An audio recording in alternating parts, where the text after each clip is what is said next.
सखी। रहन से बानी तंगे सखी, डाले ढोरी में तेल ही मगंगे सखी। रहन से बानी तंगे सखी, डाले ढोरी में तेल ही मगंगे सखी। ठंडा ठंडा फूल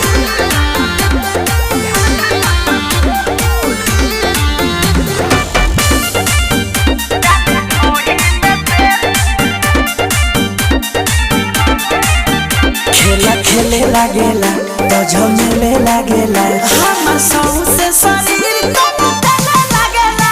जब फेरे करवट देह करे चाटा चट, होला गरमी बेसरमी से जात बावे सट। जीदे पयरे ई खड़े खड़े लड़े लागेला जंगे सखी। रहन से बानी तंगे सखी, मने ढोरी पर तेल ही मगंगे सखी।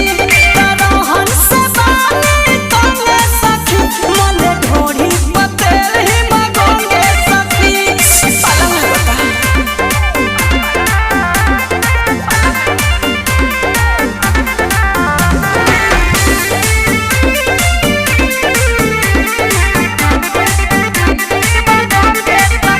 बावे बांडा सखी खाला अंडा सखी, जब ठेकेला त लागे बड़ी ठंडा सखी। डाले खाला रे दादा लागे पाला रे दादा, चम चम चम चल बड़ी लाजाला रे दादा।